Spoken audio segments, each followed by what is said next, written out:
look for an unsolved problem and identify that by knowing the customer, by observing the customer, by talking to the customer, perhaps you've been a customer yourself and felt the pain yourself. Ideas would not really typically come when you are sitting alone or trying to ideate, right? Ideas originate typically from discussions.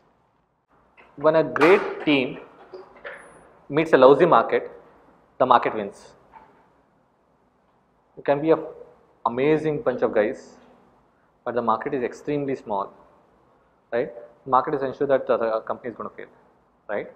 And a lousy team meets a great market, the market wins. The market will ensure that it will get the product out of this team with multiplications and stuff like that, right? When a great team meets a great product, great market, then something special happens. That's where the unicorns are really born.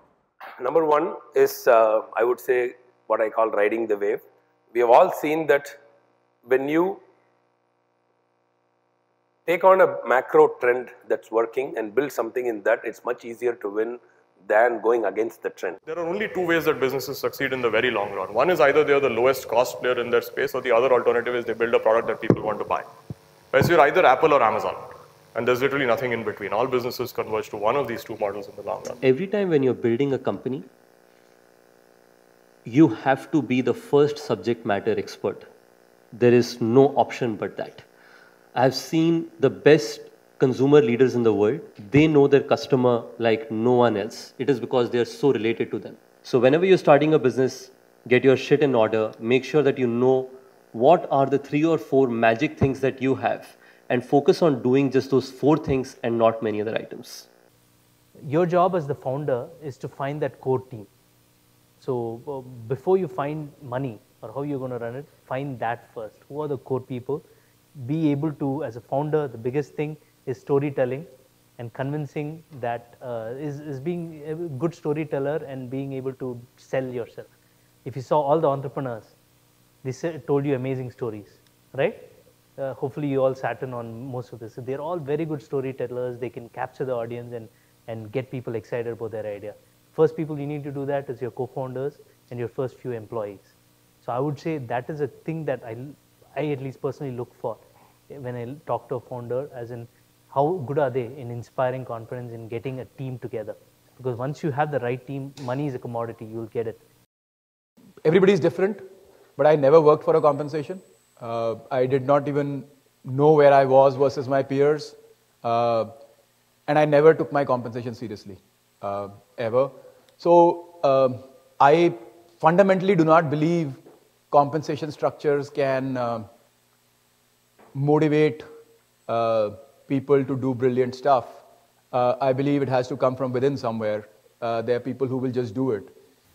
It would be a little too ambitious for us to say that, hey, we will have a better quality than a Honda the day we start our first production. Or we'll have a better distribution or a better cost structure than a Hero with our first product line. Or we'll have a better product portfolio than some other established company that has been there for 50 years. What I'm trying to say is, our thought here was that we don't want to compete on parameters that existing incumbents are already very good at, right? Or that existing incumbents are already competing on. Which means if you can just pick up a brochure of your existing competition, right? Everything that they're talking about there, you should probably blank out all of that, right? And at least this was our thought. And not ideally talk about any of them. How do you know if your idea is going to create wealth or destroy wealth? This is a classic problem that everybody approaches with me. Kunal, mera idea ye hai, what do you think about it? It's very easy to do it from this lens. It's called efficiency scoring. Let's just, efficiency scoring we do for a few ideas and we will get the thing. It's called old behavior versus new behavior. First is railway ticket booking at a railway platform versus IRCTC. Anybody wants to give me a score out of 10 for both these behaviors from an efficiency perspective? Anytime the delta is greater than or equal to 4, 3 things happen. It is an irreversible behavior. Second thing you will see is that there is very high tolerance for it. Slow hai, down hai. Okay, the third thing you will see is UBP. It's a word that I keep talking about. It's unique, brag-worthy proposition. I think but the most important thing for all entrepreneurs who are sitting here is that you have to look in the mirror yourself every day. Are you the right leader?